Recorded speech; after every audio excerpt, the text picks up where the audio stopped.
Magandang hapon, narito ang 3-day weather forecast.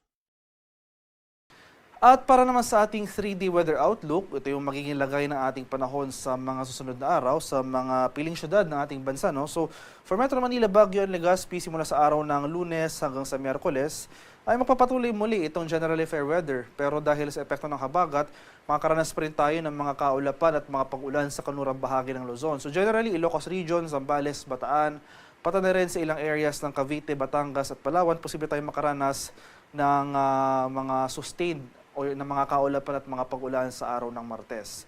Pero sa mga areas po na ito, magpapatuloy itong fair weather na sasamahan lamang ng mga isolated rain showers or yung mga panandaliang thunderstorms. Sa bahagi naman ng Visayas, particular na itong mapapansin natin, no, itong kanlurang bahagi ng Visayas dito sa Western Visayas area, simula sa araw ng Miyerkules, posible tayong makaranas dyan ng mga kaulapan at mga kalat-kalat na pag-ulan na may pagkulog at pagkilad na dulot ng habagat. For the rest of these forecast areas, sa remainder ng forecast period, Monday to Wednesday, itong Central and Eastern Visayas, magpapatuloy yung mga generally fair weather.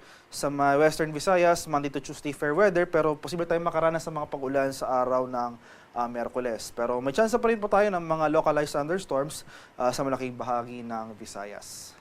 Sa area naman ng Mindanao, mapapansin muli po natin, no, itong kanlurang bahagi ng Mindanao, sa may Zamboanga Peninsula, particular na sa Zamboanga City, as early as Monday, hanggang Wednesday, makakaranas mo tayo ng mga sustained na mga kaulapan at mga kalat-kalat na pag-ulan na may pagkulog at pagkilat na dulot ng habagat.